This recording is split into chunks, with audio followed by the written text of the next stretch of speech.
ಇದೆಯಾ ಓಲಿ ಯಾರ್ದು ಒಬ್ಬರದ್ದು ಪರ್ಮಿಷನ್ ಇದೆಯಾ? ಇವ್ರು ಆಪ್ ಹಾಕೊಂಡ್ಬಿಟ್ಟು ಇವ್ರು ಇಷ್ಟ ಬಂದಂಗ ಹೋದ್ರೆ ಯಾರು ಸರ್ ಜವಾಬ್ದಾರಿ?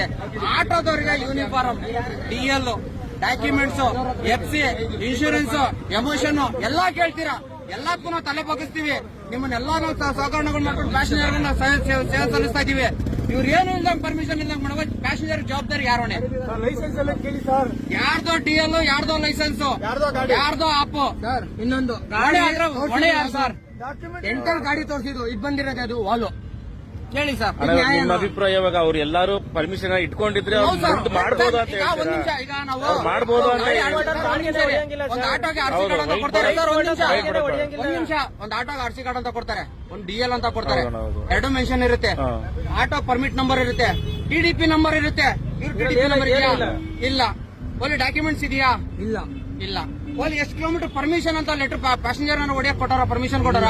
ಲೆಟರ್ ಇದೆಯಾ? ಯಾವ್ದಾನ ಕೊಡಿ ಸರ್, ಯಾವ್ದಾನ ಕೊಡಿ, ನಾವು ತಲೆ ಬಗ್ಗಿಸ್ತೀವಿ. ನಾವು ಮಾಡ್ತಿರೋ ತಪ್ಪಿರ್ಬೋದು, ಕಾನೂನು ರೀತಿಯಲ್ಲಿ ತಪ್ಪಿರ್ಬೋದು. ನಾವು ಕಾನೂನು ಕೇಳಕ್ಕೆ ನಮ್ಗೆ ಯಾರು ಅಧಿಕಾರ, ಯಾರು ಪರ್ಮಿಷನ್ ಕೊಡ್ತಾ ಇಲ್ಲ. ಬಟ್ ನಮ್ಮನ್ನ ಯಾರು ಸಹಕಾರ ಮಾಡ್ತಿಲ್ಲ. ಎಷ್ಟು ದಿವಸ ಅಂತ ತಾಳ್ಮೆ ಮಾಡೋಣ ನಾವು ಇದನ್ನ? ಎಷ್ಟು ದಿವಸ ಅಂತ ತಾಳ್ಮೆ ಮಾಡೋಣ ಸರ್? ಒಬ್ಬ ಸ್ಟ್ರೈಕ್ ಮಾಡಿ ಆಗಲ್ಲ ಸರ್. ಇಲ್ಲಿ ಇವತ್ತು ನಾನು ಸಾಲ ತೀರಿಸಬೇಕು. ಒಂದು EMI ಕಟ್ಬೇಕಂದ್ರೆ 7,200 ರೂಪಾಯಿ, 2,200 ರೂಪಾಯಿ ಬಡ್ಡಿ. ಅದಕ್ಕೆ ಗಾಡಿ ಕೈ ಹಾಕಿದ್ರೆ 1,000 ರೂಪಾಯಿ ಸೀಸಿಂಗ್ ಲೆಟ್ರು. ಎಲ್ಲಿಂದ ಕಡಣ ಸರ್ ಹೇಳಿ? 4,30,000 ರೂಪಾಯಿ, 1.5 ಲಕ್ಷ ರೂಪಾಯಿ ಬಡ್ಡಿ ಬರ್ತೈತೆ. 7,800 ರೂಪಾಯಿ EMI ಬರುತ್ತೆ. ಇವ್ರೇನು ಇಲ್ದಂಗೆ 30,000 ರೂಪಾಯಿ ಡೌನ್ ಪೇಮೆಂಟ್ ಕಟ್ಬಿಟ್ರೆ ನಾವೆಲ್ಲೋಗೋಣ ಸರ್? ಇದೆಯಾ ಓಲಿ ಯಾರ್ದು ಒಬ್ಬರದ್ದು ಪರ್ಮಿಷನ್ ಇದೆಯಾ? ಇವ್ರು ಆಪ್ ಹಾಕೊಂಡ್ಬಿಟ್ಟು ಇವ್ರು ಇಷ್ಟ ಬಂದಂಗ ಹೋದ್ರೆ ಯಾರು ಸರ್ ಜವಾಬ್ದಾರಿ? ಆಟೋದವ್ರಿಗೆ uniform, DL, documents, FC, insurance, emotion ಎಲ್ಲಾ ಕೇಳ್ತೀರಾ. ಎಲ್ಲಕ್ಕೂ ನಾವು ತಲೆ ಬಗ್ಗಿಸ್ತೀವಿ. ನಿಮ್ಮನ್ನೆಲ್ಲಾ ನಾವು ಸಹಕರಣಗಳು ಮಾಡ್ಕೊಂಡು ಪ್ಯಾಸೆಂಜರ್ ಸೇವೆ ಸಲ್ಲಿಸ್ತಾ ಇದೀವಿ. ಇವ್ರು ಏನು ಇಲ್ದಂಗ್ ಪರ್ಮಿಷನ್ ಇಲ್ದಂಗ್ ಮಾಡುವ ಪ್ಯಾಸೆಂಜರ್ ಜವಾಬ್ದಾರಿ ಯಾರೋಣೆ? ಲೈಸೆನ್ಸ್ ಎಲ್ಲ ಕೇಳಿ ಸರ್. ಯಾರ್ದೋ DL, ಯಾರ್ದೋ ಲೈಸೆನ್ಸ್, ಯಾರ್ದೋ ಆಪ್. ಸರ್ ಇನ್ನೊಂದು ಗಾಡಿ ಆದ್ರೆ ಹೊಣೆ ಯಾರು ಸರ್? ಎಂಟರ್ ಗಾಡಿ ತೋರಿಸಿದ್ದು ಇದು ಬಂದಿರೋದು ಅದು ವಾಲು ಹೇಳಿ ಸರ್.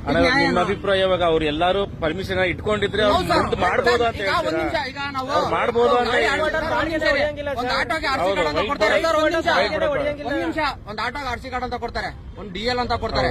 ಎರಡು ಮೆನ್ಷನ್ ಇರುತ್ತೆ. ಆಟೋ ಪರ್ಮಿಟ್ ನಂಬರ್ ಇರುತ್ತೆ, TDP ನಂಬರ್ ಇರುತ್ತೆ. ಇವ್ರ TDP ನಂಬರ್ ಇದೆಯಾ? ಇಲ್ಲ. ಓಲಿ ಡಾಕ್ಯುಮೆಂಟ್ಸ್ ಇದೆಯಾ? ಇಲ್ಲ.